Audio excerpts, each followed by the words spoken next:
speckzo. All right. Speckzo. How do you pronounce your Speckzo. It's good. speckzo? Nice to see you. Nice to hear your voice. Nice to see you too. Thanks for coming on, brother. And Thanks for having me.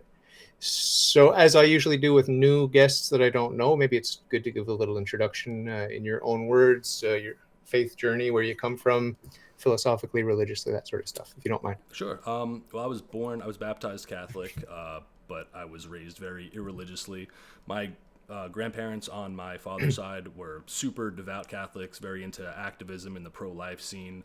My mom's father was very religious, but my parents were not very religious. And I grew up not like without a belief in God, but it just wasn't front and center in my life at all. I did go to a Lutheran school for like 6 years, from preschool to like third grade, which was really weird because nobody in my family is Lutheran at all. And like I learned the general topics about the Bible and about Christ and things like that, but it was obviously from a Lutheran perspective. And then, as I got older, I kind of drifted away from believing in God at all. And by the time I got into high school, I kind of just said, like, I don't believe in God. And around that time, I started getting into like the Reddit scene, and there was R atheism was very popular back then. And I basically became like a militant atheist, like super cringe, loved Richard Dawkins and stuff. And I became like very militant and abrasive about it, to the point where I would go out of my way to start debates with people who had faith, and I would like try to disprove their faith in God and stuff. And I was like that for like a good like 7 years or so. And by the way, anybody in my chat, just let me know how my what's it called, my mic sounds, if it's all right. Dalton Raid. Okay. Sorry, because I'm using a new mic. But anyway, so I started. I was really super militantly atheist, and then I guess like through a series of events, because I had like a problem with drugs when I was a teenager and stuff, and I was very promiscuous. And thinking about it now, I was actually just talking to this about this with Pine Sap recently. I started realizing that my atheism was really just out of convenience, and it was just a justification to do whatever made me feel good. Because if there is no God and there is no meaning to life or anything like that, then whatever, I could just do whatever feels good, and there's no consequences for any type of sin. There's no real objective morality. And I lived that way for a really long time. Even when I got off drugs, I was still an atheist, so I was still doing degenerate stuff without care about any type of consequences. And then through a series of events, it was basically like getting into politics with Trump, and then getting further into dissident right-wing politics and stuff. And then parallel to that, at the same time, I also went through a couple of personal tragedies, finding one of my good family friends dead and stuff like that. And it kind of made me like question, like, is this really all there is? Is there really nothing else? And I guess you could say that sparked something like maybe there is a higher power. And like I basically, and also by this time I was already like out of like being a militant atheist, because I realized that our atheism scene was basically just a political facade, using atheism as like a starting point to push political agendas such as like abortion and gay rights and stuff like that. And I started like questioning, like, wait, why are we supposed to be disproving God, but all we're talking about is gay rights, and the only people that you're talking bad about are Christians. You're never attacking Muslims or Jews or anything like that. So it kind of seemed like it was more of an agenda. It wasn't really about like the conviction of not believing in God, right? So then after like a couple of tragedies and going through political stuff, I started looking into like the history of Europe and stuff. And I kept hearing everybody say like, oh, well, Europe was so successful because it was like racial unity and stuff like that or whatever. And when I started looking into it, the reason that Europe didn't like succumb to like Muslim hordes and everything like that, the real unity was through the Christian faith, right? Was through the Catholic Church uniting them to fight them. And so I started to really appreciate Christianity. And I didn't really believe in the story of Christ, but I believed that it was obviously very important, and I guess I considered myself culturally Christian, if that makes sense. And I don't know, it was just like a gradual process. Like, I say that basically my politics led me to my faith, and then my faith transformed my politics, basically, and now my faith just guides my politics. But I guess it got to a point where as I was looking into more religions and seeing like, well, I kind of believe that there's a higher power, and if there is a higher power, then there has to be a correct way to worship him and to praise him. He had to like leave us clues, so I started doing research into religion or whatever. And who really actually like convinced me of the divinity of Jesus Christ was Lee Strobel, who is a Protestant, but he had this great lecture called The Case for Christ. And he also has a book and it's a movie and stuff like that. But I watched this lecture. It's like a 45-minute lecture. And what he does is basically go over the secular evidence of the resurrection for Christ. And that basically like just struck a chord with me. And I was like, how can anybody disprove this, right? And like then you look at like other secular sources, and even in the Jews in the Talmud who would have like the biggest excuse not to believe in the resurrection of Christ. They'll try to make excuses for it, but they don't deny that the tomb was empty and stuff. And that's basically when I went, okay, I think Christ is real. I think he was the Son of God. And then, I was like dabbling with it. I was basically just like non-denominational or whatever. And then I guess I had like a religious experience, which sounds a little gay, but it's true. I was, and it was actually Christmas 2018 when I found out that my wife was pregnant with my first daughter. And I remember we told our whole family, everybody was all happy and stuff like that. And, my wife went in the shower and I was sitting on the couch, and I was just like thinking about my life and thinking about where I came from and how I did such horrible things. And like, I'm just looking around like at all these like blessings that I have in my life that I did not do anything to deserve, that like of my own will, I got none of this stuff, and I just like started crying, like the first tears of joy that I ever cried in my life, and started thanking God. And that like made me really want to get serious about my faith and find out what the truth was. And from there, it was just a journey, and I started studying and landed on Catholicism, and it basically changed my whole entire worldview. Talk us through your very first session in the confession booth, please. The very first, let's see. So it was. Don't tell me you don't remember, please. Don't tell me you can't remember. I remember. It was very awkward. So it was during the very beginning of COVID. So I was in RCIA with my wife. We both were getting confirmed at the same time, and we had to do our first confession, I think, before, if I'm remembering this correctly, we had to do our first confession before getting confirmed the next day, I believe. And so they didn't have regular like confessional booths. It was like you're just literally sitting across from the priest. So I had to like tell him like face to face, and it was like weird because I had to like, I was already married to my wife, right? But we were married civilly, so we weren't married in the church yet. So I had to like confess to premarital sex with my wife, even though I was like married to her, right? And I was like this is so awkward. And then he was like asking me like specifics when I was like confessing to him, right? I was like, yeah, I did drugs, and he was like, oh, what kind of drugs? Oh, how many times? And I was like, I don't know. And then he was like, oh, did you have sex with any other girls? And I was like, yeah. And he was like, how many girls? I was like, I don't know. Like, it was so What's awkward. your number? I actually Body honestly count. don't even know, but it's bad. And I disavow that. I am a non-incel, pro-incel. I think everybody should remain celibate until they're married. I wish I did. I was actually talking to somebody recently, like I would give anything to like erase all the degenerate stuff that I did in my past. Yeah. So what's the best experience you ever had confessing your sins? Was that the best one? Did you get a lot off your chest, or did it take you a couple of tries? Like for me, I converted 2009. My first confession was horrible. I didn't do a good job with it, and I had to sort of practice to get good at it. And I've made like 3 or 4 general confessions since then, and I've had a couple of very fantastic experiences, especially when I went in knowing that I'm in the state of mortal sin and that I'm going to hell. Like I am going to hell unless I get sacramental confession. So I've had a lot of from low to high, walk in feeling low, walk out feeling high. Can you just sort of talk about that experience from your own perspective? The experience of what? Of going to confession? Well, just feeling light as a feather when you come out of the confession okay. booth. So yeah, every time I go to confession, for me, it's like a whole new world is opened up. Like I feel like it's indescribable, right? Like every time I go to confession. But I will say that I am one of the things I suffer with very much is scrupulosity. Right? So bad, like it's insane. Like to the point where if I'm not sure that I'm in mortal sin, which I've listened to, they have this great homily on sensus fidelum, which definitely helped me a lot.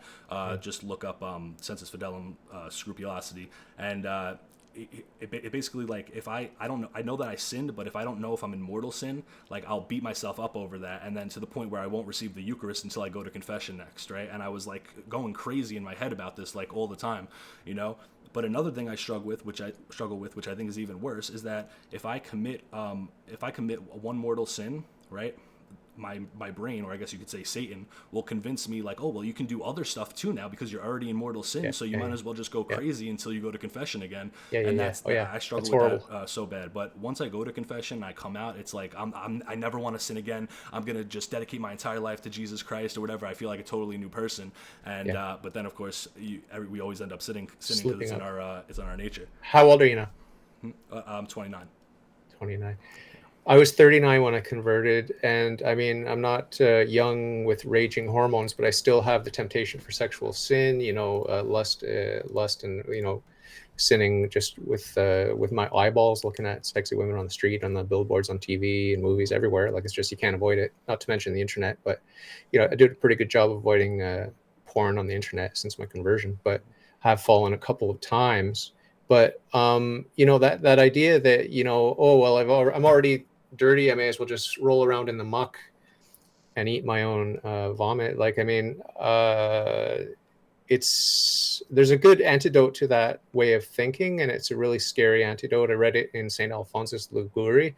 He talks about the fact that we don't know how many times God is going to give us that grace to repent and to have sorrow for sin and to have that contrition. Like, it's a God-given thing. So once we realize it's a God-given thing and that we have a certain number of graces that will be doled out to us, and then after that, once we've hardened our heart sufficiently just by abusing the graces of God, then we don't get any more grace, and we're just hardened in our sin, and you're damned, right? So that feeling you have of repentance is a real gift, and it's not a gift that you can bank on. You can't bank on it. You can't take it for granted. That's the sin of presumption. So, I understand perfectly well that feeling. I've done it myself, where you think, well, what the heck, I may as well just keep indulging. But I was really moved by St. Alphonsus Liguori. Do you know him?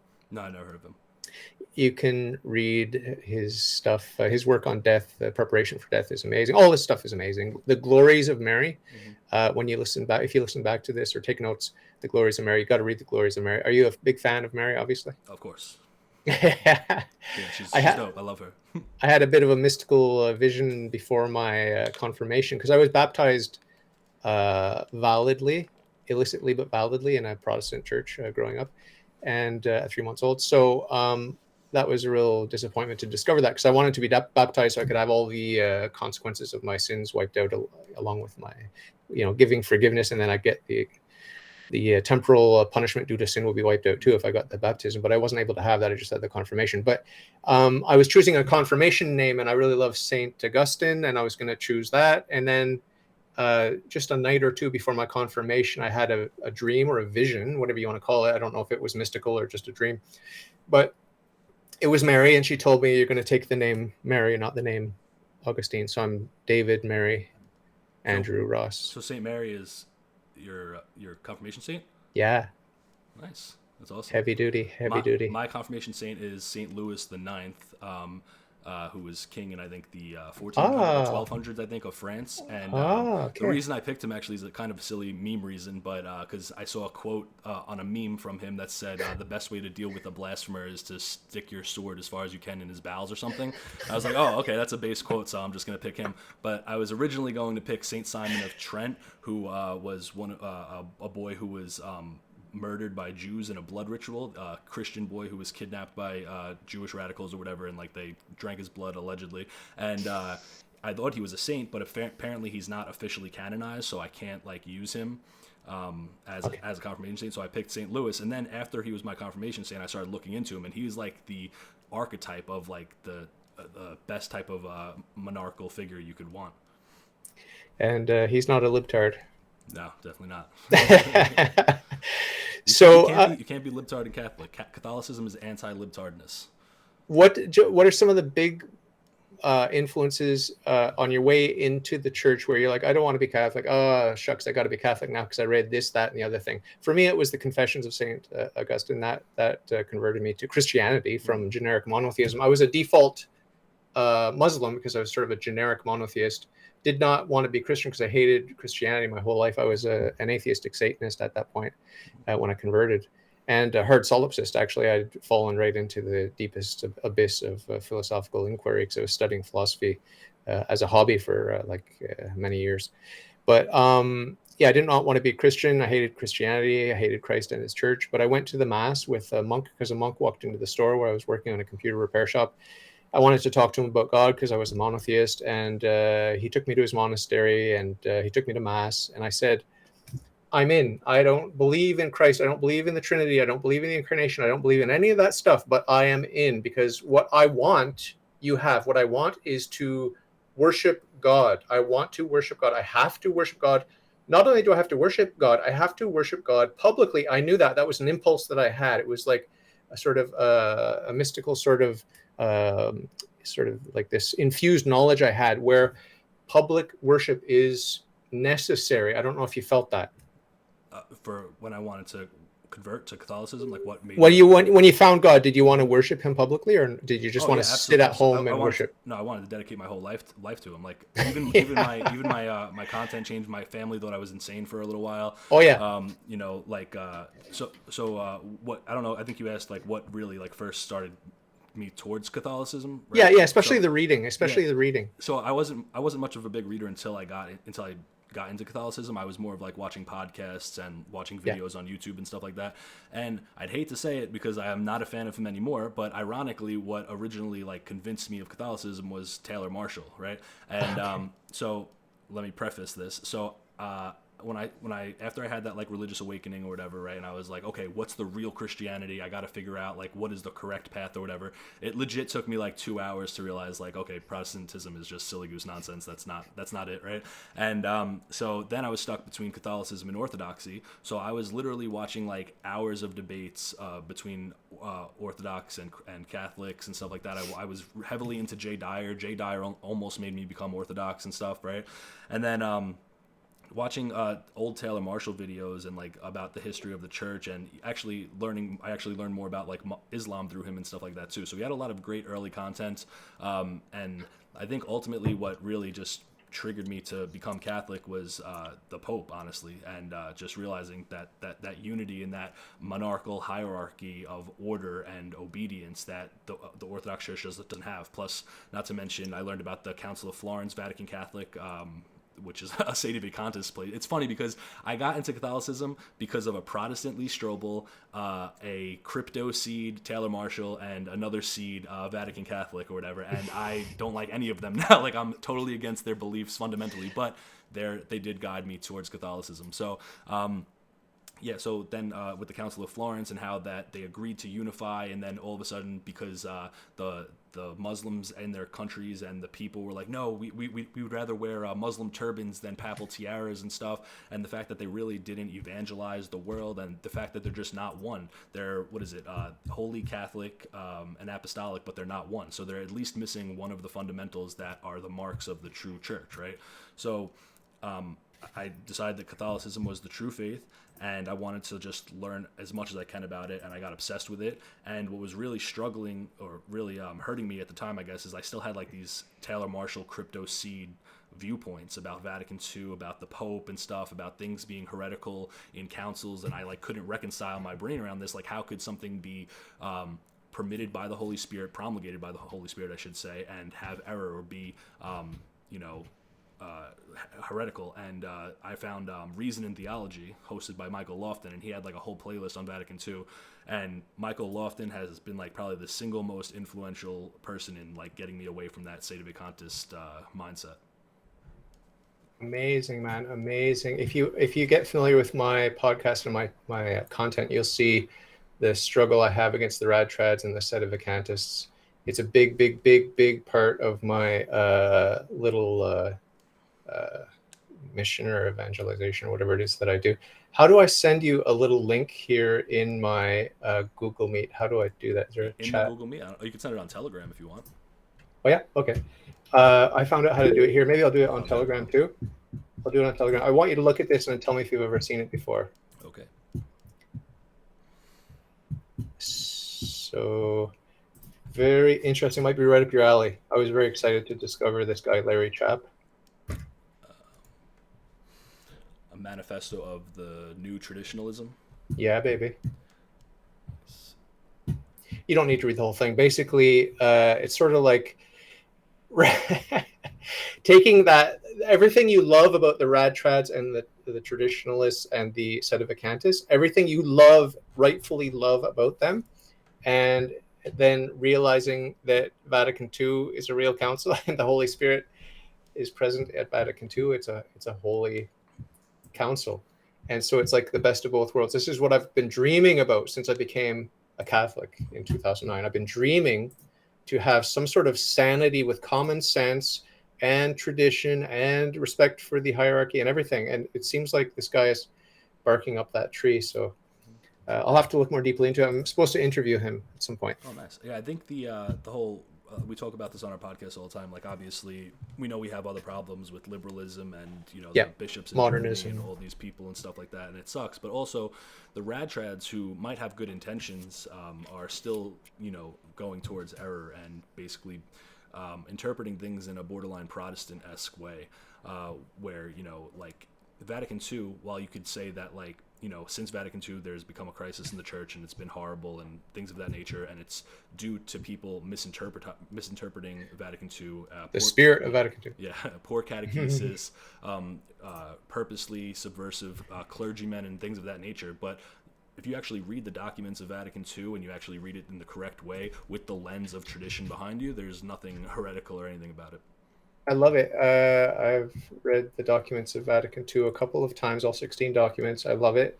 Yes, it's a bit vague. Yes, you know there was compromise behind the scenes. You know that. We already know that.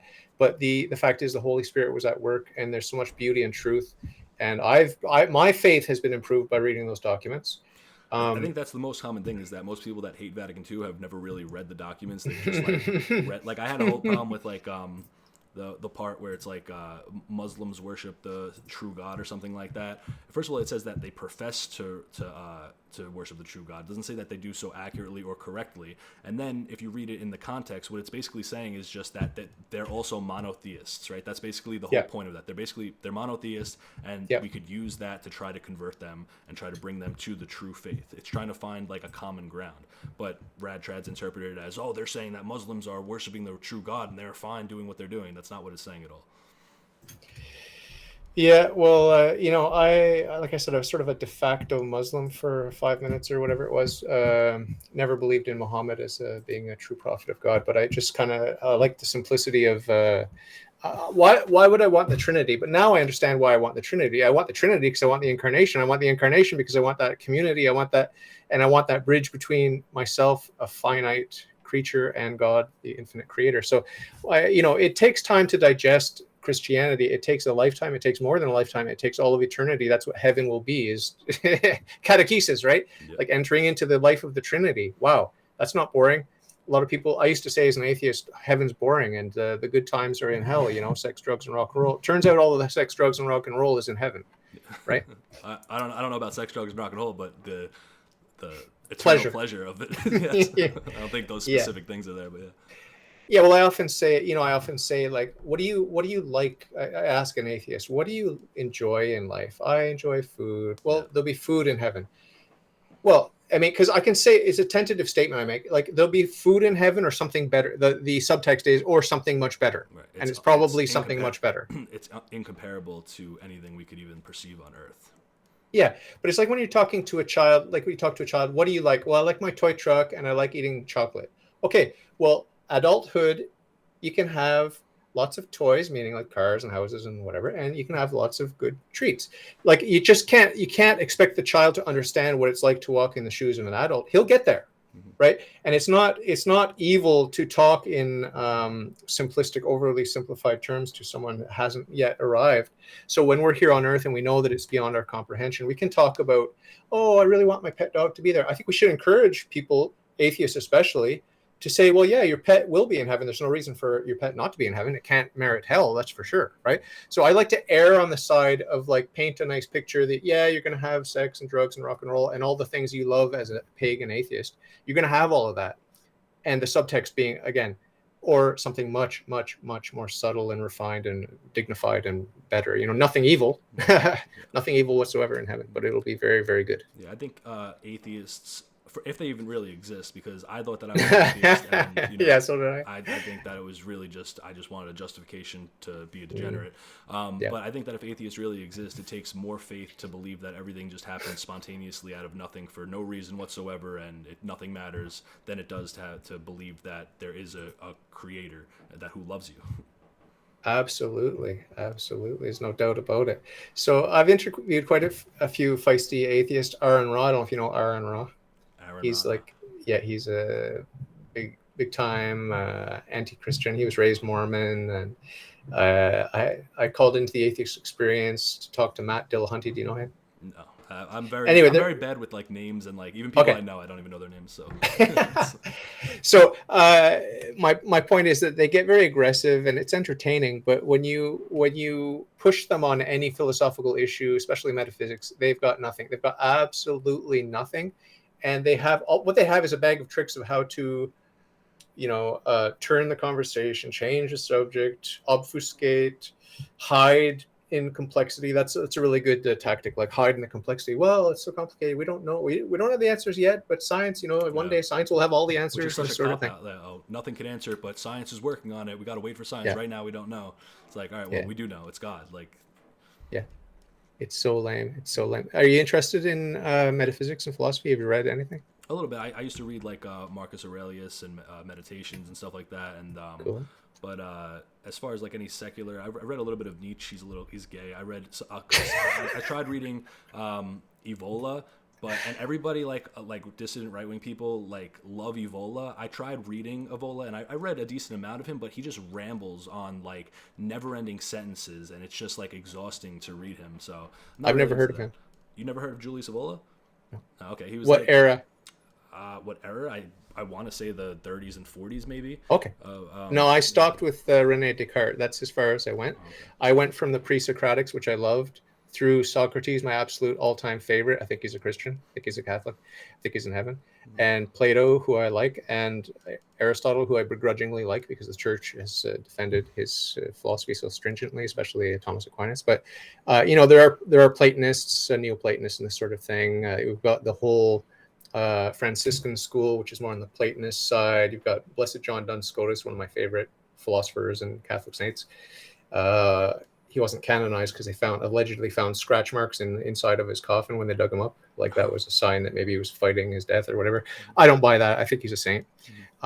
You've got Saint Bonaventure, who was also a Franciscan Platonist, and you've got two of my all-time favorites: the first Saint Augustine of Hippo, and then the second Saint Augustine, which is Saint Anselm of Canterbury. So these are some. I'm just name dropping because you're going to want to read some of these my favorite writers, some of the favorite saints in terms of their philosophy and reading. If you're into reading that sort of thing. Yeah, and talking about like ancient Greek philosophies and stuff like that. If you read E. Michael Jones, he talks about how whatever was good and whatever these pagan philosophers had correct was fulfilled with Jesus Christ, and it wasn't like a contradictory thing. Once Christianity came, it was more like of a mutual fulfillment, where that everything they were talking about was and that they couldn't explain fully was fulfilled in Jesus Christ. Where I think it was Aristotle always talking about the unmoved mover and things of that nature. So it's very interesting.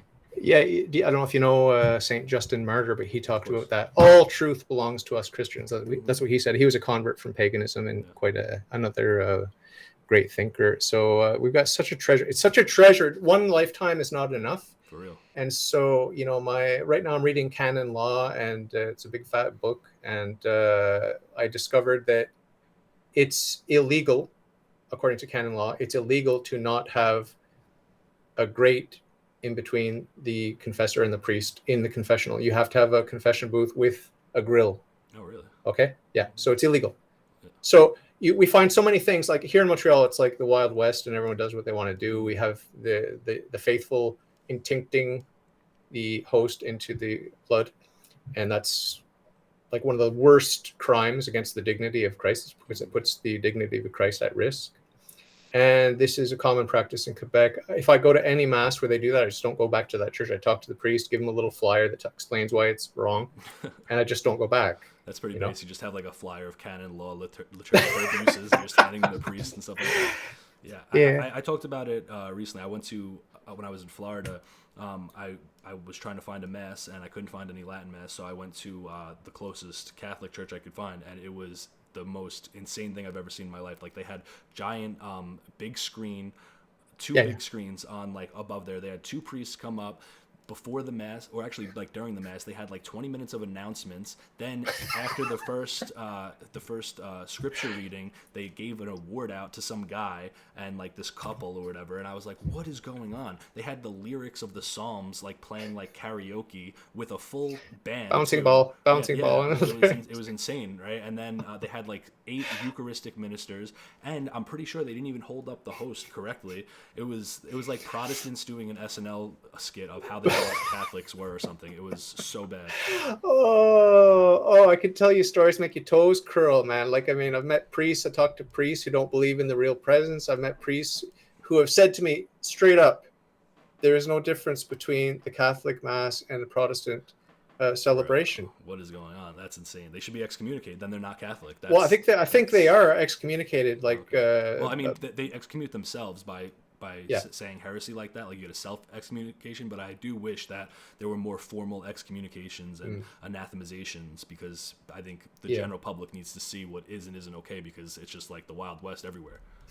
I've been to masses here in Montreal where I've told the story before. My listeners get sick of hearing it, but you go into this big blue church and it's got signs outside like peace and love and all the different religious symbols for all the different religions or whatever. This is a Catholic church, Yeah, classic. and then you go inside and the first thing you see, the buffet table, chips, pop, What? everything, and they're got all the men are at the back munching before mass, munching away on the sandwiches and this and that, and then I don't remember. I don't know if I'm remembering this correctly, but I think that the matter was not correct that they used for the, if I'm not mistaken. Like it's supposed to be, wheat bread and grape wine, and I don't want to commit to this. It may be a false memory, but it seems to me there was something fishy about what they did.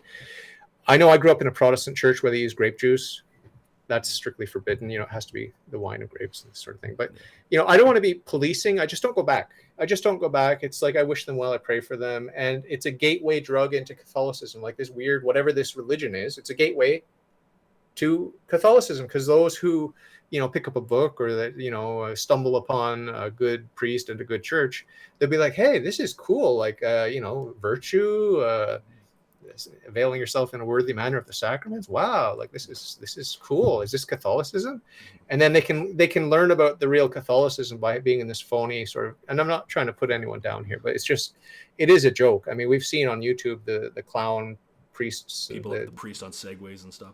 But you know what's a big white pill for me? You know what white pill means, right? yeah, Okay. happy news. Well, like hopefulness, like Yeah, so. it's not all bad. What gives me hope is that so like despite how bad everything is and all the crisis going on in the church and stuff like that, it's like people like me and you and Pine Sap and all these people that are converting to Catholicism now because they're searching for the truth, and and they see how decadent the world is, and they find Catholicism. Those types of people that are going to start going into seminary and start becoming priests and stuff like that, I really do feel like there's going to be this gigantic reinvigoration of bringing the faith back to its core principles, and maybe not anytime soon, but eventually just like becoming way more strict and way more tingent on like sticking to the proper formulas of everything, and like I think it's gonna like be a big evangelization type thing, and people are gonna be way more traditional.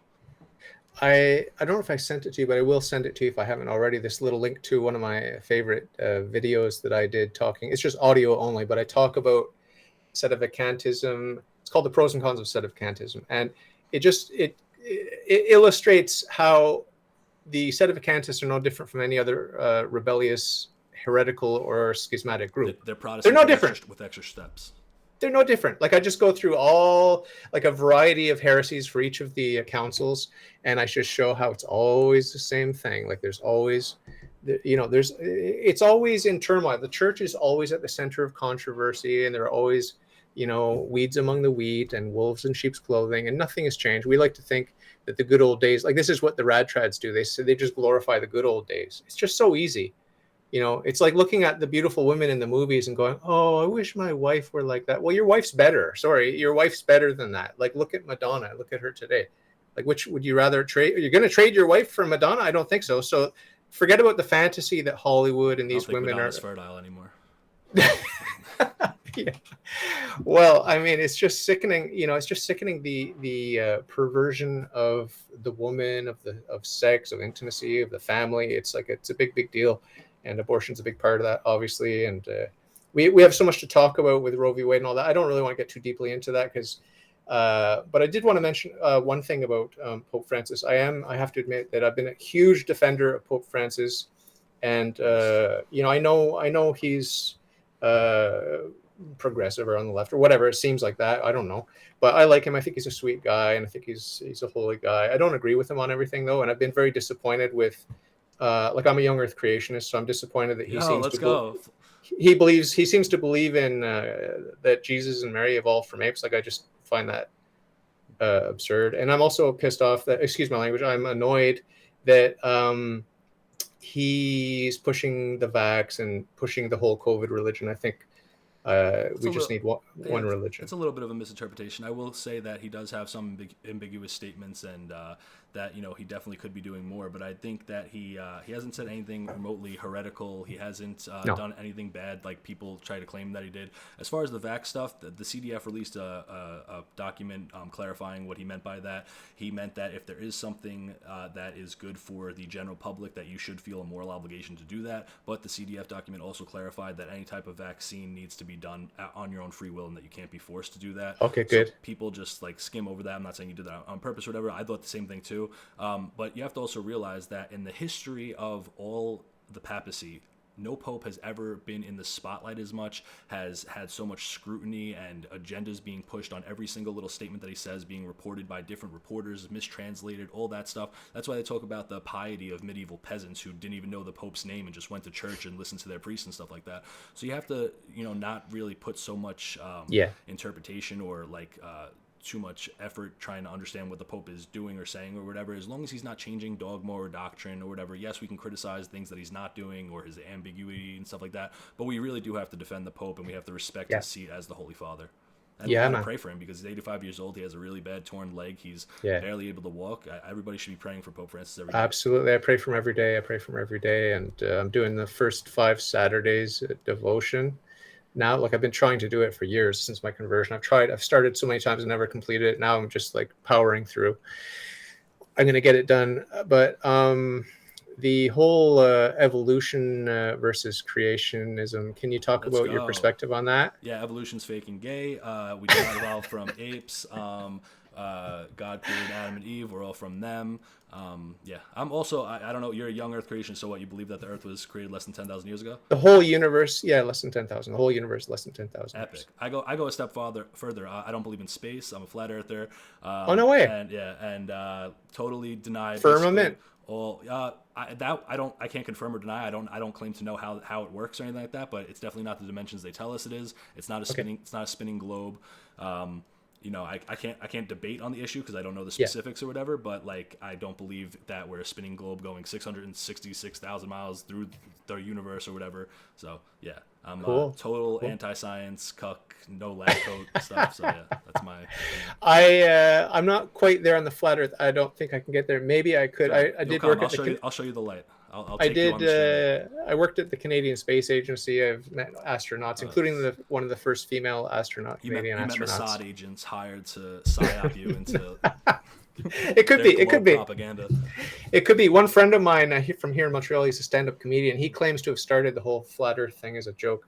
Matthew Powerland, Matthew Boylan. I don't know if you've The heard whole about flat him. Earth thing is so interesting to me because they were teaching flat Earth as an acceptable belief system up until like 1958 in certain American high schools that people don't know about, and it really just became like a dogma once the space race started to come in, where people like, oh, you believe that the Earth isn't round? You're retarded, you know. And then that's basically what they do. And it's so funny because I talked about this on my last podcast too. It's like you talk to these right-wing people who believe in all these different types of conspiracy theories and psyops and, you know, the Zionist New World Order, and they're trying to make a nation of submissive slaves and eliminate all races and blah, blah, blah, and stuff like that. And then you're like, you know, all the people that run the institutions and media and academia and science, you know, I think they might be like maybe lying about how the universe works. And they're like, what? No, they would never do that. You know, so it's just ridiculous to me. And that's why I never mentioned it for so long, because I knew it was such an alienating subject or whatever. Now I just don't care. I just say what I want, what I believe. Yeah. Well, yeah, you just, we can't be people pleasers. And Jesus said you have to hate your mother, your brother, your sister, your very self. My chat is blowing up on me now for the flat Earth stuff. It's great. It's all right. I'll take care of them later. Yeah. I mean, I don't know. I'm open. The thing is, I'm very open. It's the only reason it would be interesting to me is just to see that extra level of deception, how Satan's running this world. I already know Satan's running the world, right? He's the prince of this world. You know, we can see the mask is coming off with all this transgender nonsense, with all the abortion and just the blatant disregard for, the most fundamental truths, like that humans have a human nature, you know, or that women are women, or that men are men, or that, you know, children shouldn't be taught that. And catch this now, children are being taught in Canada that abstinence, sexual abstinence, listen carefully, sexual abstinence is oral, anal, masturbation of various sorts. These are called Mormon sexual soaking. Abstinence. And these are what? Mormon soaking? Is that? I don't know what that is. All right. You don't want to know. Look it up after I don't the want stream. Yeah, you don't want to know. Is this like Tub? Is it like Tub Girl? Someone told me to watch Tub Girl. Am I really to about Google to explain Tub what Girl. Mormon soaking is? Okay, so Mormon soaking, I don't know. Apparently, it's a myth. If you ask Mormons about this, they get like really offended and they say it's not real. But there was like a viral TikTok like 2 years ago or something where somebody was talking about Mormon soaking, and what it is that the guy goes into the girl, but he's not allowed to make any motion, so he has his friend like like bounce on the bed to stimulate the motion, and it's like a loophole because he's not the one doing it, so that's how they get away with not having sex. What's the soaking part? What? Why is that called soaking? Because you're not because you're not moving, I guess you're just soaking in it. Oh, okay. Yeah, right. Okay. Anyway, so never mind. Go on. What was I talking about before this? Children are being taught that anal, oral, and something are considered abstinent. Yeah, it's totally ridiculous. The abuse of children with all this sexual stuff. It's like, this is fourth grade, right? So what is that? 8, 9-year-olds, 10-year-olds? I don't know what fourth grade is, but it's too young, and there's no age for that. I mean, I'm an adult. I don't hear that stuff, right? Like, there's no problem in our society that can't be fixed by a good Catholic education. Facts. It's all about education. I say Catholicism is the cure for all problems in the world. The answer to every legitimate and people question is Jesus Christ. That's the answer. And the Catholic Church is what? It is Jesus Christ, right? Yep. St. Paul says Christ and his church are one flesh. Mm-hmm. It's a deep mystery. Yeah, and with all this like transgender stuff and everything, people like normie-con Republicans are always talking about the slippery slope, and it started with gay marriage, and now they want to bake your cakes, and now they're transgender, and now they're teaching kids about sex. And it's like, yeah, the slippery slope is real, but that's not where the slippery slope started. The slippery slope started when we started tolerating the disobedience to God, when we started allowing for condoms and for accepting male promiscuity and stuff like that. The Protestant Reformation, thinking that you can interpret Scripture the way you want. That everything is a result of that. You could argue that it's ultimately a result of Adam and Eve disobeying God. You know, everything that is immoral, once you allow the acceptance of anything immoral, that opens Pandora's box to allow everything that's immoral. I just had a little mini revelation about flat Earth, why it might be attractive to me. Okay, because one of my friends and guests is Owen. What's his name? Hugh Owen from the Colby Center. You should check that out if you don't know it already. It's a Catholic creationist website. And he's a geocentrist too, and a couple of my friends are geocentrists, online friends. I don't have any real friends who are Catholic, actually. Base. But real friends. in real life. But this whole geocentrism thing, I believe that the Earth is the center of the universe in every meaningful way because the Eucharist is here. It's not being consecrated anywhere else in the universe, as far as I know. And I think there's a good philosophical argument that there's no other human life on any other planet because if there is, then Christ would have died for them, and they need to have access to the sacraments too. So I believe the Earth is the center in every way that matters. Is it the geometric center? Well, it's hard for me to. I studied physics. I worked at the space agency, and it's hard for me to digest the fact that to suddenly believe that the Earth is at the center of the geometrical center.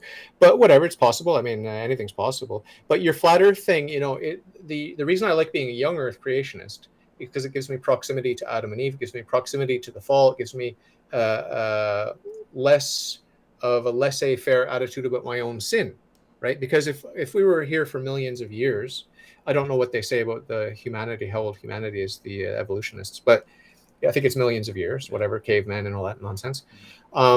Prehistory, which is a total myth. But with the flat Earth, you would also have a proximity to God and to heaven and everything. It brings God up close and personal. So I am attracted to that. I'm just having a hard time. We could discuss this at another time, and over the years, you can convince me.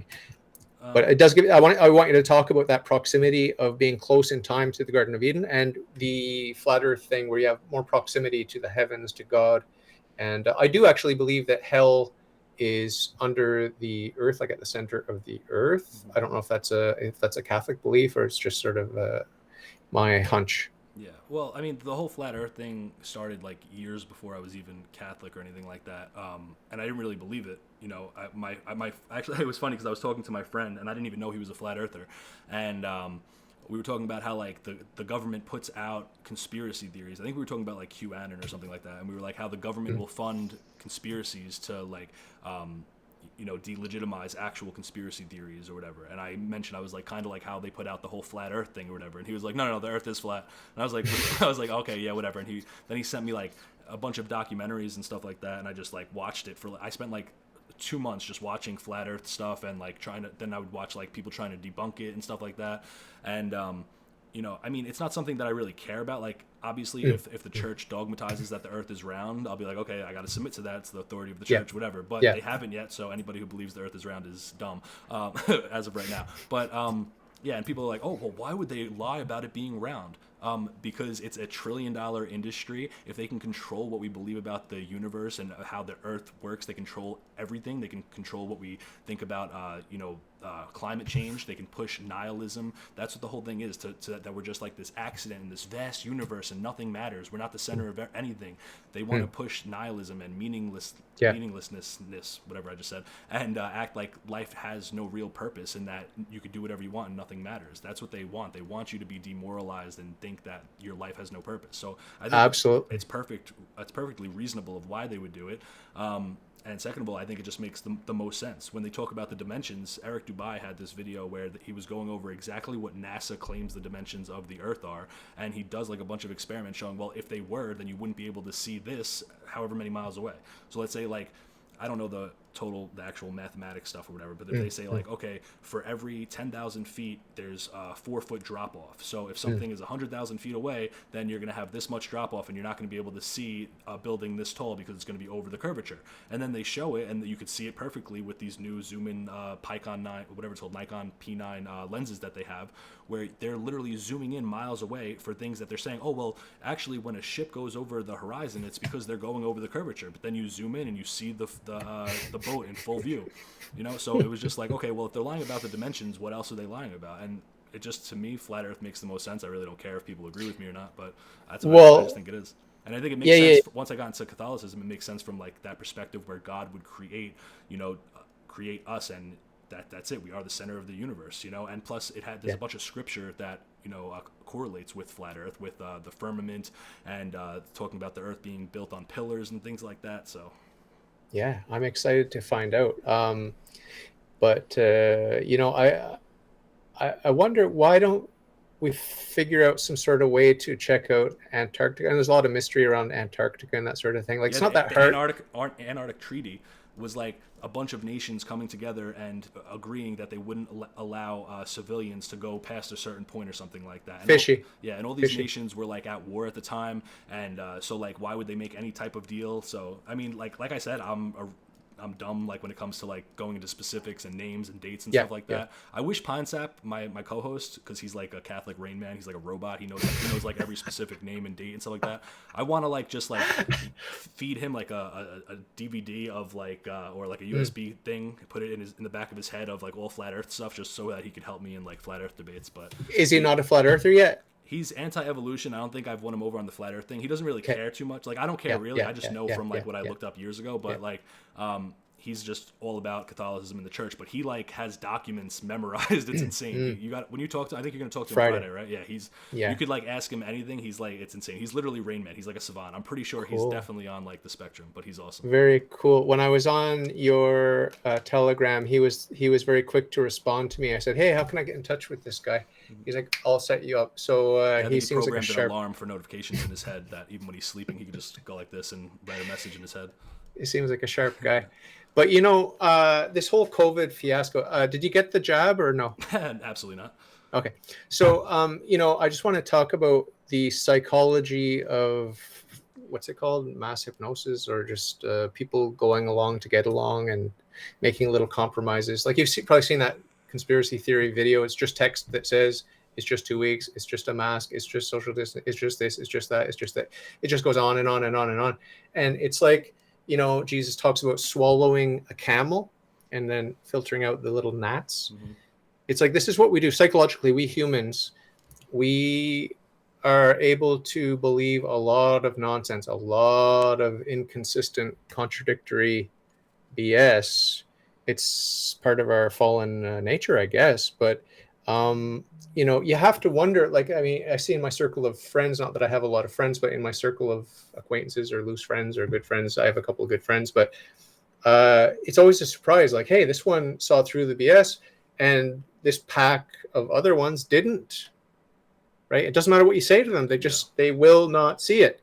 So can you just talk a little bit about the psychology of our fallen human nature from your perspective? What have you seen among your crowd, like people at work, people at school, people in your extended family? What have you seen? I think with the whole jab thing, it's mainly a thing of like wanting to just fit in and just not caring, like, oh, everybody else is doing it, so I just want to do it. I don't want to be that outcast or whatever. And you could have it on the other side too, where maybe people don't really care about the jab, but all their friends are anti-vax, so they're just like, well, I'm not anti-vax either. I think it works fundamentally both ways, I guess. But the whole thing for me is like, I was never going to get it. I was prepared to lose my job. Luckily, I got a religious exemption for it.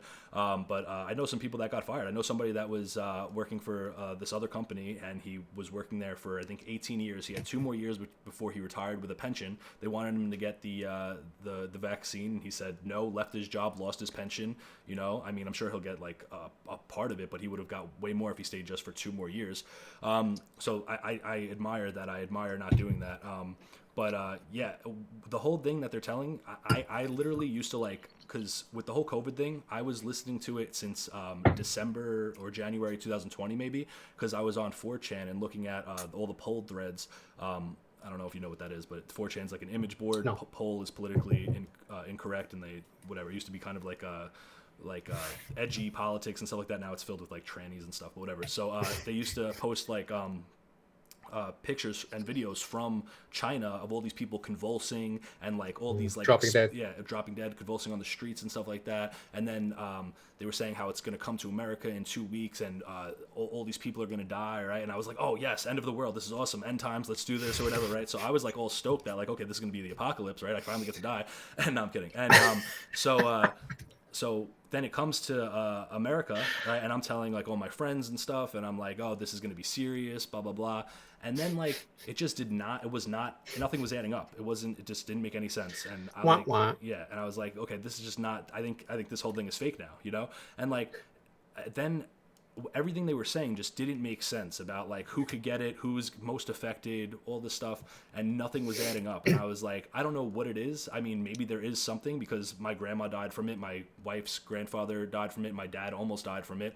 But what they're saying about how it affects people and like how deadly it is just doesn't make any sense, because my grandfather was like 76 years old. right? He was an alcoholic when he was in his 30s or something like that. So he had like cirrhosis of the liver, he had Alzheimer's, he had diabetes, he smoked for 20 years. He was a completely unhealthy man and like the prime example of somebody who should get COVID and immediately die. He got COVID when like it first came out, recovered in 2 weeks. My coworker's mom was in her late 40s, got it and died like immediately. So I was like, what is going on? It just doesn't make any sense. And then they want to rush this vaccine and stuff like that. I don't believe in regular vaccines, so I'm not going to touch a new experimental vaccine for a sickness that they can't even like get a straight answer of what it is. And I think it's all about control. It's all about trying to manipulate the populace into doing and seeing what they can get away with, seeing how far they can go and push it and stuff like that. And honestly, I'm surprised that it kind of just like faded off now. Like you barely hear anything about it.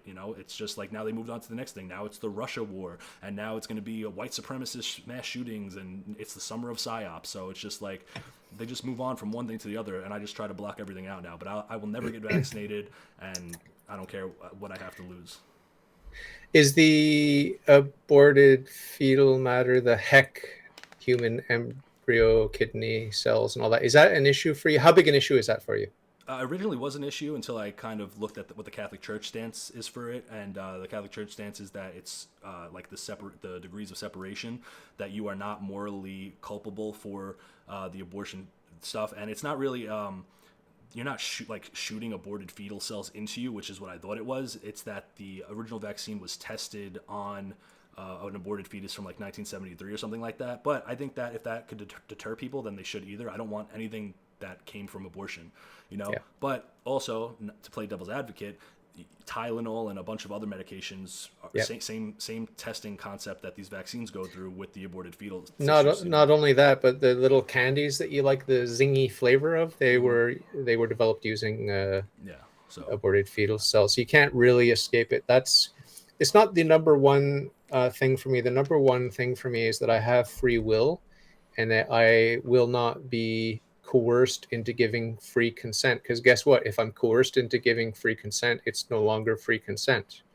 And I will not be coerced into giving informed consent without being informed. Because guess what? If I'm not informed, it's not informed consent. This is not rocket science, people. You see the prime minister or the whoever it was, the premier, whoever it was in Australia a year, whatever it was ago, who was asked a question. What about the person who died from the vaccine? Oh, well, you make your own medical decisions. Talk it over with your doctor. It's on you. It's your responsibility. You're responsible for the medical choices you make and the choices you make and the risks you take with experimental, well, he didn't say experimental gene therapy, but that's basically what it is. He's like, oh, no, that's your choice. Get informed, make a free choice, and it's on you, 100% on you. Okay, well, thank you very much for clarifying that, right? So I think a lot of people didn't realize that they're part of, like my niece is studying virology or whatever it is, or molecular biology or something. She had no idea that it was in clinical trial phase, like phase 2, phase 3, whatever, as they've been rolling out slowly. She had no idea. She thought it was like a legit thing. And it's like, not to mention the PCR and all that, it's just flim flam. It's all flim flam, and it's all been a sham right from the beginning. And since when, tell me this, since when did the left trust the government? Since when? Like when did that happen? Was it like 10 years ago, 20 years ago? Like when did that shift take place? Because it used to be anti-establishment, the left. Am I wrong? Like, I mean, I'm not a big political guy. Look at Rage Against the Machine. They were the band that was all about screw the system, and now they're doing like vaccine ads or whatever, and it's complete not. I talk about this with Eminem and stuff like that. Eminem was like the counterculture guy or whatever, but you got to realize, like, it was always liberalism. It was just two different sides of liberalism. But now all of these old school type liberals are just adapting to what the new school type of liberal is, because the liberals basically won. Now they have control over free speech. They have control over the institutions and stuff like that. So now it went from Eminem was saying faggot and everything, and everybody was so like upset or whatever, and now he's making songs where it's like, what if I was gay? And it's like, what happened to you, And he turned into like this woke retard. But is he gay? What? No, he made this song with I don't know why I'm saying this, but he made this song. So I used to be a big fan of Eminem or whatever, right? Like when I was a kid, and so he made this song that leaked with Joyner Lucas called "What If I Was Gay," and it's like about him like from the perspective of like his friend who was coming out of the closet to him or something like that, and how he feels so awful for being homophobic, and it's like, what happened to you, bro? Like it's so bad. But anyway, my general like indicator of whether or not I believe something or not, it's like if Reddit, the government, and Hollywood are pushing it and are in favor of it, then it's generally satanic nonsense, and I just won't want any part of it. That's all I used to like to get into the specifics of like, oh well, actually the medical center says this and blah blah blah, and it's like none of that matters. Like, what is the mainstream narrative? And whatever the mainstream narrative is, I'm basically going against it, which kind of makes me contrarian to a sense, but it's not being a contrarian just to be a contrarian. It's because these people are evil. Yeah, what I've been doing lately, because it's springtime in Montreal, a lot of young women dressing in a revealing manner, and so like it's a temptation to look at them. What I've been doing lately in my head is saying, this young woman, she looks good, but she will kill her baby. She will kill her baby, given the opportunity. She will kill her baby. I'm pretty sure, because if she's a good, wholesome monotheist, Christian or Catholic or whatever, she's not going to be dressing like that, right? And so, like, it's like, okay, the sexy ones, I have to remind myself, like, don't even look, because you're looking at someone. Yeah, it's a baby killer. Like, that's not sexy. If your shirt it's like, is over your ankles, you kill babies. That's what you gotta say, basically. Like, if you're not in a Catholic veil at all times, you are a Satan worshipping baby killer. Yeah, well, we might be exaggerating a little bit, but you know, it's I don't know if you know Saint Blessed Bertolo Longo. He was Our Lady of Pompeii. He popularized that devotion. He was a Satanist. He was a high priest of Satanism, and he converted, and he was a champion of the Rosary after that, a devotee to Our Lady. And he had a very poignant story he told, because he was a man of pleasure. He liked sex, you know, like a lot of men do. And he had a hard time with the beauty of women's faces. Like, it's just like, wow, this is like it's amazing. You know, it's mesmerizing. Not every woman, but a lot of women. And he, in his conversion experience, he kind of dabbled with his temptation after being Catholic. And then finally he just said, look, I can't do this anymore. I've got one love. It's Jesus Christ and his mother and the church. And so he just made a decision. Like, he made a decision not to be mesmerized and hypnotized by the beauty of any woman's face. And there's another saint. First incel. Yeah. He was the first incel. There's another saint, Saint John Vianney. I don't know if you know him. He's one of my favorites. But he met a really famous actress, or whatever she was. Like, she was rich and famous, socialite woman, and beautiful and young and all that, had the money and everything. And she came to meet him because she heard about his fame, right?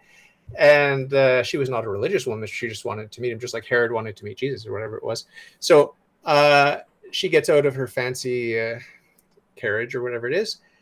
And he just was disgusted by the scent of her sinfulness. Like, he was repulsed by her sin. Like, he could physically smell the stench of death and Satan on this beautiful woman. Now, if you and I were there, we would have been like, oh my God, this woman's beautiful.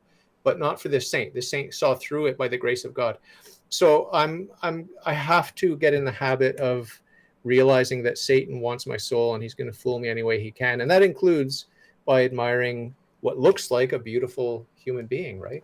Right. Well, what they say is, like, why is porn free? Because you pay with your soul, right? They want people to be, you know, degenerates and just like at home, just like looking over girls. And besides, like, just the mental anguish that it puts you through, that is causing so many young men these ridiculous addictions, and it's just horrible. And I know people that have had like suicidal thoughts because they couldn't stop or whatever, and they push it on there to try to tolerate it and make it normal, and it's absolutely disgusting.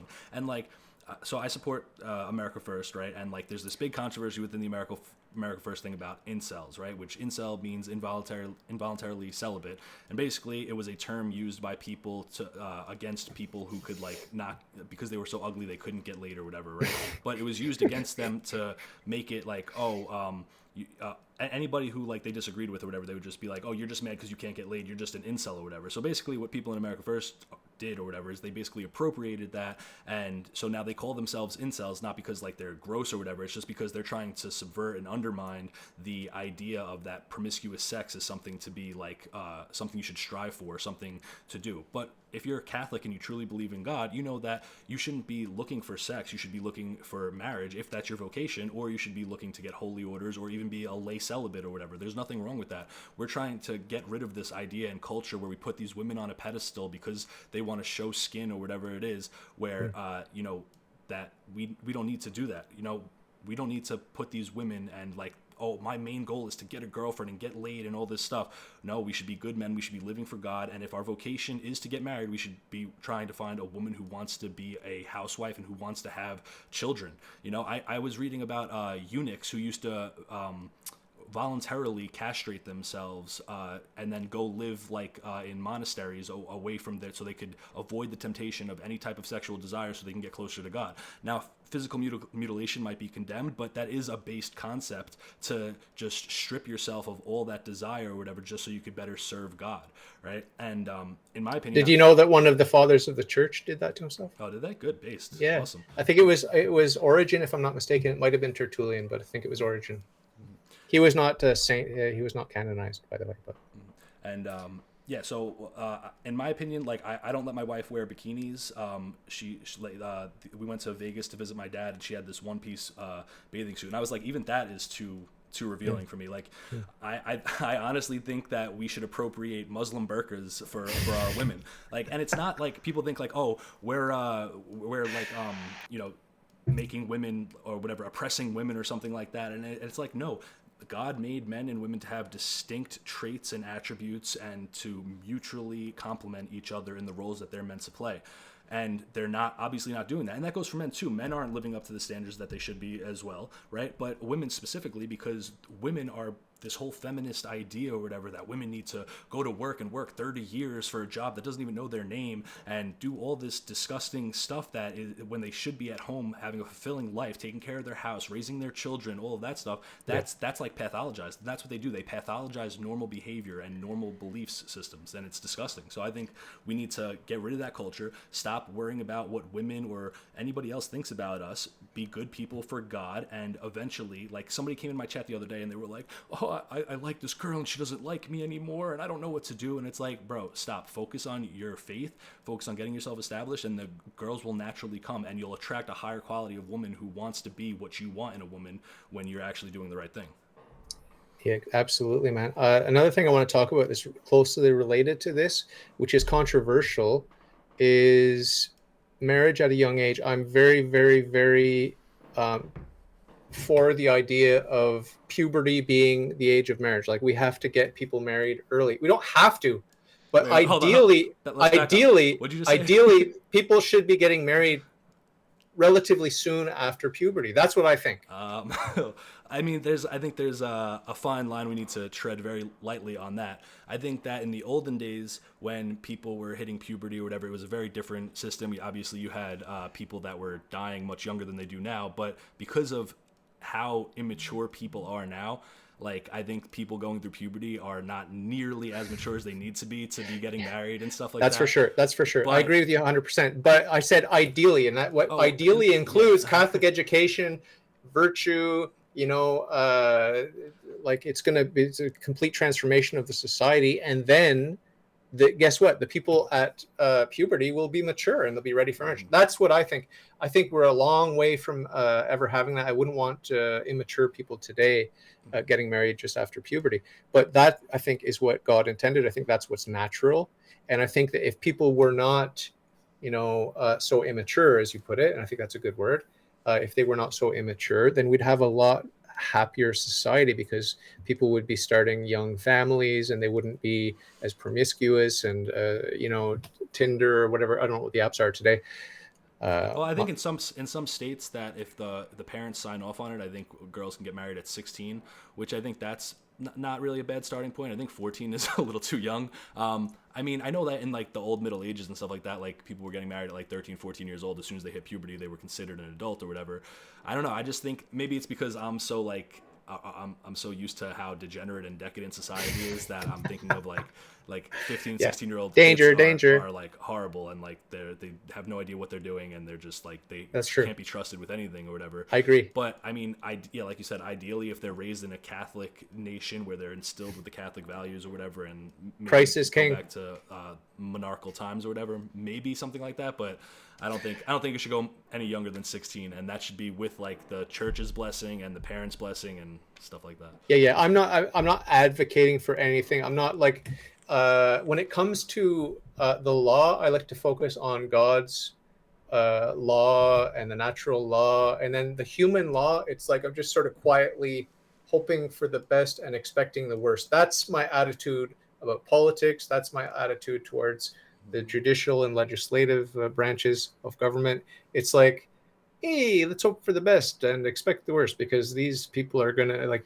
just justice is not served very often, in my humble opinion. Yeah, I think that as Catholics, we have the obligation to try to push all temporal affairs towards the will of God and try to, Yeah.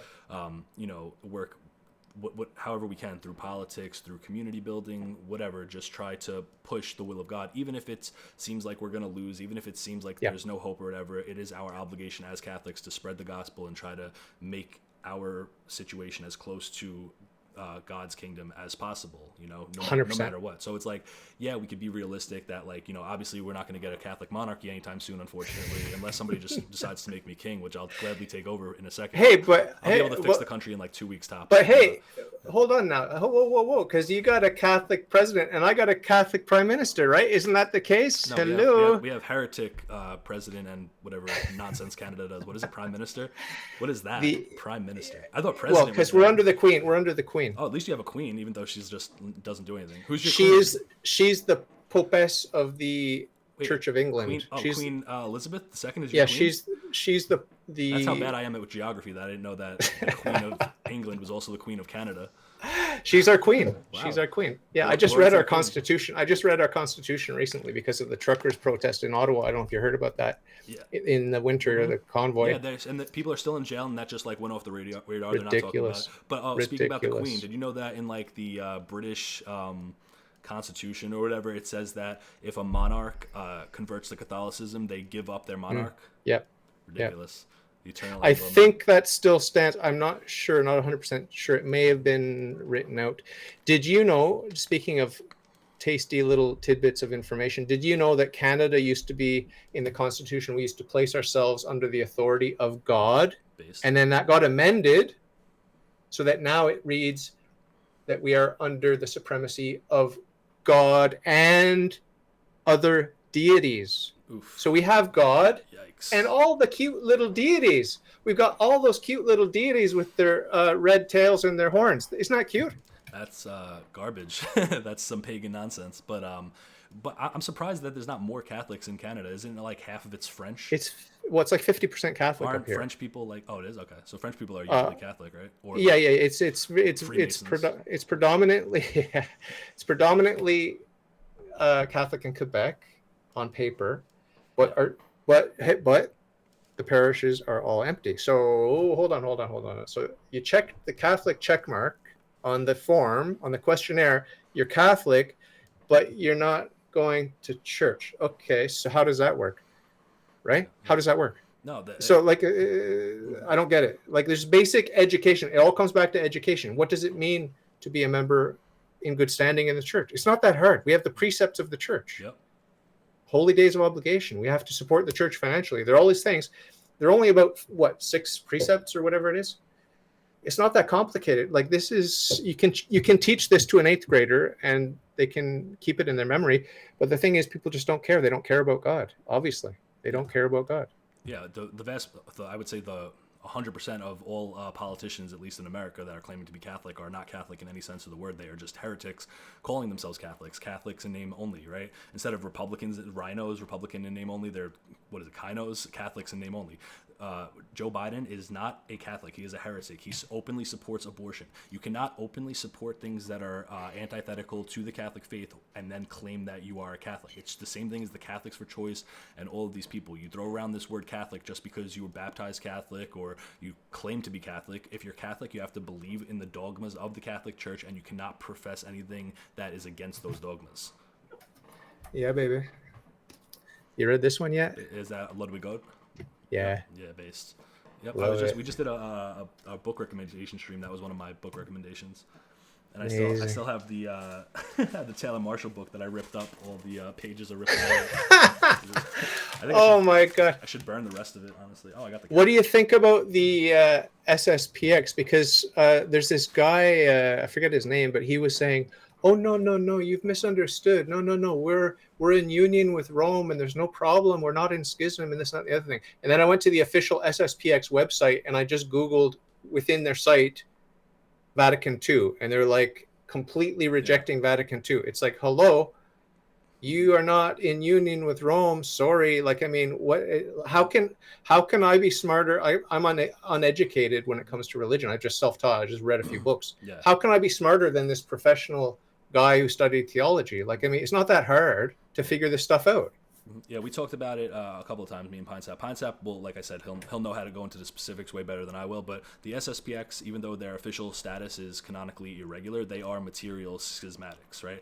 They have no authority to distribute mass or whatever. They might have a valid mass, but they have no status within the church to. It's illicit. Exactly. So they are definitely material schismatics. 3 consecutive popes have talked about them as in terms of being in schism. And you just look at the stuff that they say are borderline heretical, where they're saying like, oh, if you can't go to any mass, just pray the rosary instead of going to a Novus Ordo mass, or Vatican II has heretical things in it or whatever, and like, oh, like their whole thing is just completely untenable. And unless it's a total emergency and you can't go anywhere else, I would recommend staying away from any SSPX Yeah. chat. Because I was attracted to that in the beginning too, and I was hearing all of these different things. But once I saw the 3 quotes from the 3 different popes referring to them as the movement of Archbishop Lefebvre, that is in schism or whatever, that's when I was like, all right, well, I'm going to believe these popes over laymen trying to get me to go to SSPX. What about FSSP? Have you heard about them? They're based. They're fully in communion with Rome. They're completely fine. If you're looking for Latin masses and you have an FSSP, whatever it is, right? What is it? Yeah. FSSP. FSSP. FSSP. If you find a parish of them, they're awesome to go to. I have 0 FSSP around me. I think the closest Latin mass around me is like an hour and 10 minutes away. Yeah. We've got one here, and they really helped me out during COVID because I don't know if you know, but we were barred from church, those of us who are not vaxxed, right, here in Canada. Did you know that? So we got barred from what? I couldn't go to I couldn't go to the sacraments. I couldn't even go and pray in church. Are you kidding me? Yeah. So I am really annoyed. Really annoyed. Well, you got to get really out of annoyed. Canada, dude. I didn't know it was that bad. That's crazy. You couldn't go to It's mass? crazy here. Couldn't go to mass. Can you imagine? That's crazy. Oh, but you can watch the live stream. Yeah. Sorry, it's not the same thing. Yeah, I do spiritual communion twice a day, even when I do go to mass. Yeah. Right? At my parish, nobody was ever banned from going to mass. And even with the mask thing, my priest, who I love my priest, he was like, if you want to wear a mask, you can go on this side of the room. If you don't want to wear a mask, go on this side of the room, right? Oh, and, the virus went on the one side. That was convenient. So, but I noticed a lot of people were using that as an excuse not to go to mass here. So the fact that they were actually legitimately banning you from mass is ridiculous. I was physically assaulted for entering an oratory without a vax passport. I entered the first time. I got thrown out by 2 security guards and 3 cops. The second time I went, because I was told by my bishop to go in and talk to the priest. And I went in and I talked to the priest, and the security guard came running after me. And he said, "You're in big trouble. You should not have come back." This time it was 6 cops. And the security guard, while waiting for the cops to come, he roughed me up, and I still have a bump on my leg from where he smashed me into the concrete out in the parking lot. And he put his knee on my chest, and he was just like a complete a-hole. And I kept saying to him, "Are you Catholic? Are you Catholic?" "Yes, I'm Catholic." "Are you sure? Are you sure?" "I'm here to pray. I'm here for confession. I'm here for the mass. I'm here for my first Saturday devotions. And this is how you treat me." That's ridiculous. That's horrible. You probably can't even sue, right? I got his name. I don't want to sue him, but I want to go back and I want to talk to him, and I want to talk to that priest that was a complete coward. He just turned and looked away, and he let me be manhandled. He was complicit. I phoned him the next day. I phoned the priest the next day because I've known him for years. I said, "Question number 1, are you my friend?" "Oh, yes, I'm your friend." "Okay, question number 2, why didn't you help me?" "Oh, because I don't have authority. I'm just a priest." "Well, hello, just a priest in the Catholic Church." I'm in a Catholic church, and I was told by the bishop to go and find the priest because it's not correct for me to be thrown out of a Catholic church. I was promised by the bishop I would have access to the church even if I'm not vaccinated, no matter what. and he told me to go and talk to a priest. I found you, I talked to you, and you say you don't have authority? The security guard, this snotty-nosed kid, has authority, but you don't have authority? The cops, the godless cops have authority, but you don't have authority as a priest of God and alter Christus? Wow. This is pathetic. And he teaches moral theology at the seminary. That's ironic. Wow, that's horrible. Sorry you went through that. That's terrible. I've always known there's corruption in the church. I've always known it. Obvious. Nothing could be more obvious. And we've been warned about it by all the saints. And we've seen how the church treats the saints of their day. It persecutes the saints. And then 50, 100 years later, it's like, oh, that was that wasn't us. You got to pray for them, because like Pine Sap told me the story about Padre Pio, where Padre Pio was basically being very unfairly treated by his bishop, and like basically borderline abuse, not letting him do a lot of stuff, and like he had so many followers who loved him, and Padre Pio was just like taking the abuse, not saying anything or whatever, right? And somebody came up to him and was like, how could you let this bishop do this to you? He doesn't know who you are, blah blah blah. And Padre Pio just slapped him across the face and said, how dare you talk to a man of God about a man of God like that, or whatever. And like the guy humbled him and came back the next day and stuff like that. And we do have to remember, because like I want to criticize Father James Martin, and there is a way to criticize priests, of course, like in a charitable way, without like going overboard or whatever, but we also have to respect their office, and we have to do so, and it can be very hard sometimes, because there are unfortunately a lot of evil people that become priests, but like I try to follow Padre Pio's example and not like just blatantly like badmouth anybody that's like has holy orders, that's a person of God. I think it was Saint Bernadette Subaru who said, I only fear bad Catholics. I think she's the saint who said that. I only fear bad Catholics. That stuck with me. That's really stuck with me. And it's true. I mean, it's true. I think, I don't want to go out on a limb and say most of the people burning in hell are Catholic, but they're saying you're the Catholic George Floyd in my chat, by the way. What's George Floyd? Who is that? Oh, you don't know George Floyd? I can't breathe. Yeah, is that the guy? That was a good impression. You sounded just like him. I thought I was talking to George Floyd for a second. That was crazy. But yeah, that's who they're talking about. Oh my God. It was absurd. I was laughing as this security guard, 6'5", had his knee on my chest and holding me down, and he was out of breath. I'm like, how old are you? He's in his 20s. I'm 52. And I'm like, why was it so difficult for you to manhandle me? Like, I didn't fight back. Imagine if I fought back. I think I would have won the fight. Yeah, but you'd probably be in jail with the truckers. I'd be in jail. Yeah. So, where are you streaming this, by the way? Which platform? Cozy.tv. Oh, that's the only alternative platform that I watch anymore. I used to watch a lot of BitChute. That's where I discovered Nick, and I got a little man crush on Nick. I know that sounds gay, but he's just so cool. And I don't know, does he practice his faith or no?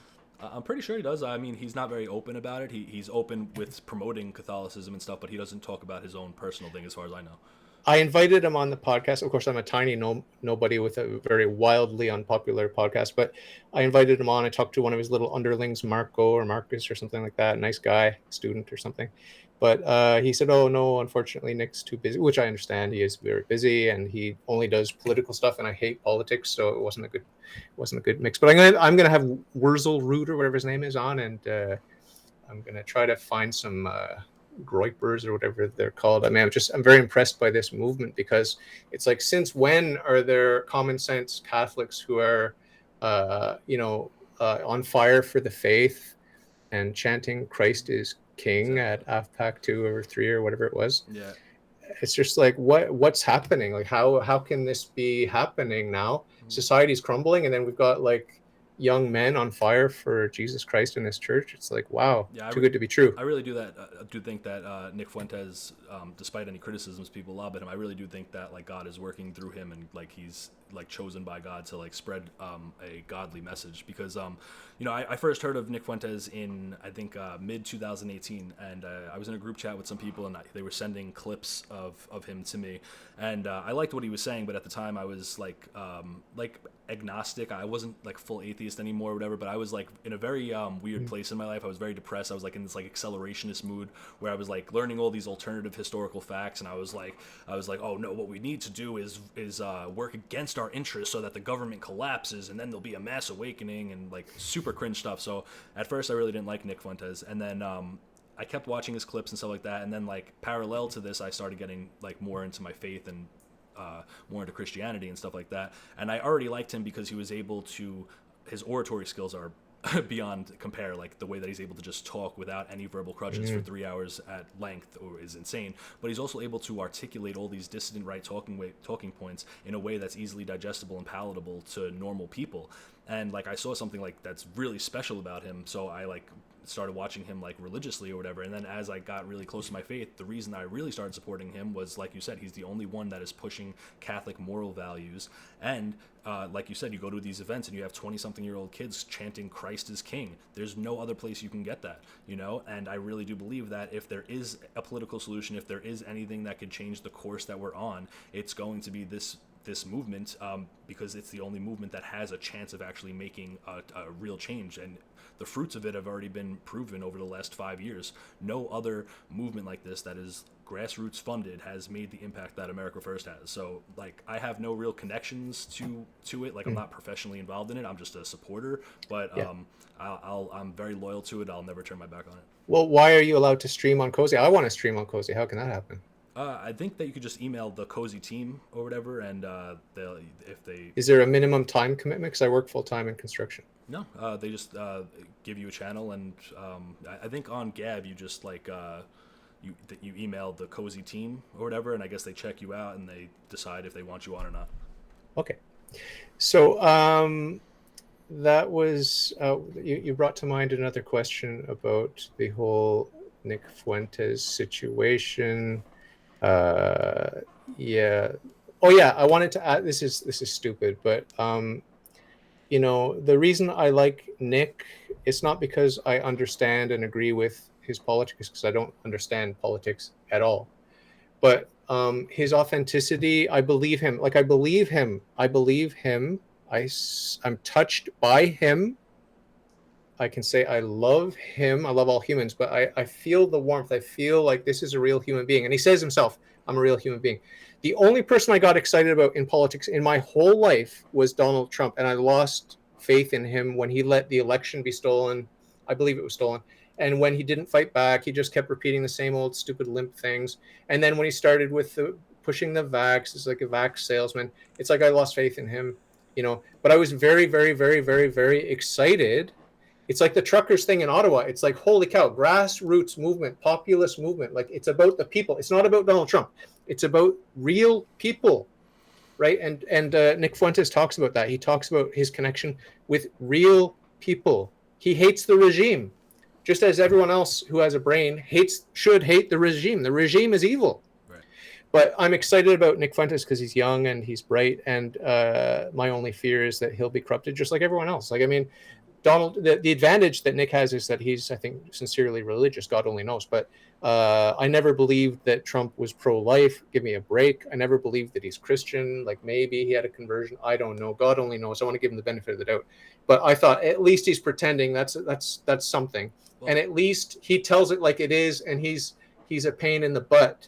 Like he's a rebel rouser, and he's a smart aleck, and I just like that he was real, and he's not going to be beholden to the usual people. Well, the reason that I don't think that Nick will ever be like corrupted like a regular politician is because he's had numerous opportunities to do so in the past. Like he's had opportunities to go to Israel and meet with like these neocons and stuff like that. And if he would have like played his card rights and just didn't say certain things, he could have very well been in Charlie Kirk's position, doing a way better job at what Charlie Kirk does than anybody else with Nick's oratory abilities and his ability to articulate. If he wanted to do that and give up his moral principles and just be another talking head and get rich and famous off that, but instead he stuck to his convictions, did a tiny little show, and grew this grassroots young following that will basically die for him. Like the loyalty that I've seen among America First people is insane. People mock it and call it like a cult, but it's not. It's just that they have loyalty because they really believe that this guy means what he says and wants to do what's best for the country.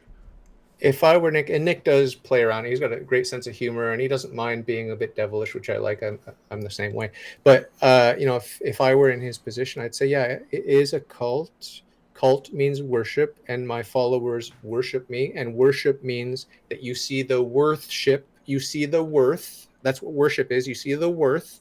That's worthship. So yeah. I mean, I worship when anti-Catholic Christians ask me, "Do you worship? You worship Mary? You worship Mary?" I say, "Yeah, we worship Mary." right? We do not adore her as God. Right. So we have hyper adulia toward Mary.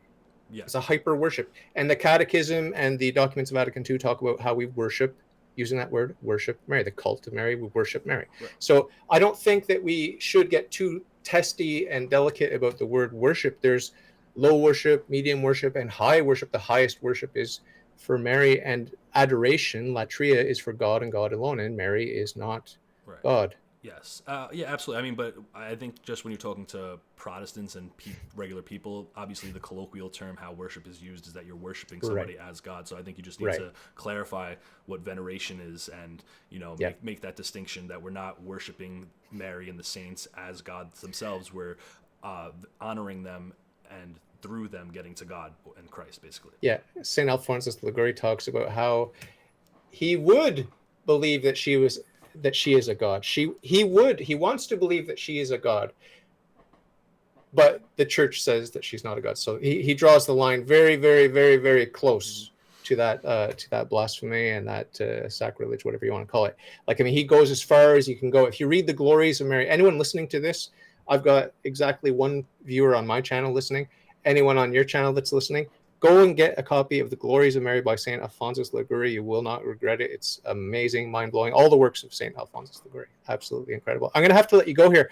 But before I go, is there anything else you wanted to say to my small group of listeners, or to your listeners, about what we've talked about today, or what you're excited about for your future in the faith? I'm just excited to keep learning about Catholicism and trying to deepen my faith and try to be a better person. And the fruits of Catholicism have radically changed my life for the better, and they keep coming. And I think converting to Catholicism was absolutely the best thing that I've ever done in my entire life, and I highly recommend it. Be Catholic.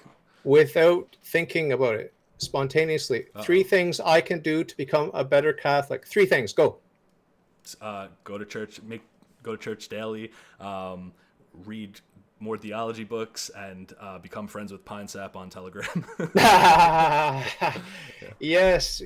So listen, you've got a lot more listeners than I have and watchers, and anyone that's out there wants to come and chat on my podcast, please get in touch, and you can just you can figure out how to do that. What is it? Cath verse or something? Catholic Verses. So it's CVS, and I'll send you the link. You can point people my way if they want to come and be interviewed.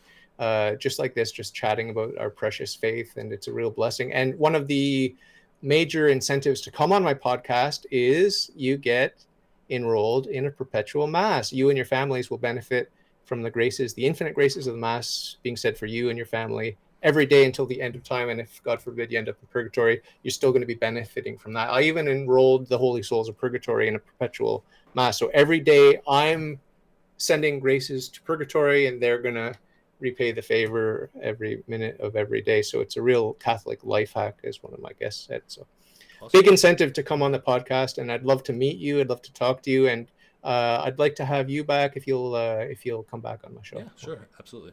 Thank you for having me. Thanks a lot. God bless you. God bless you. Thank you. We'll talk soon. Bye.